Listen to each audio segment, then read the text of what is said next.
नमस्कार दर्शक बंधु तोरी पाई तो पाई सीरियल रे आपण माने देखा पाइबे जे सुगंधा रूही को कहे कि अरे सिया तोरे सुंदर सुंदर हाथ रे गोबर रे घसी पकेबा पड़ो से पुणी 21टा घसी आ से घसी नहीं पकेले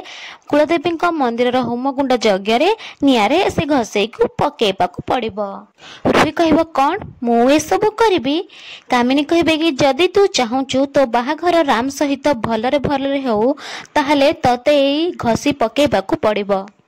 चिकी कहे जेजेमा जदि रूही ए सबू करने को चाहूनी ताहले मु ए सबू करदेवी मु तो रामकर स्त्री मु ए सबू करदौछि एमिति जेतेबेले कहिकी चिकी से गोबर पाखक आसीबे तो सेतेबेले रूही ता हाथ को धरकी अटकई देबे आ कहबो कि मु ए सबू करबी तू कौन पुणी थरे राम को मोठरू छड़ी नेबा को चाहूचु तू तो एमिति रे रामकर स्त्री हे कि ना हो एमिति कहिकी रूही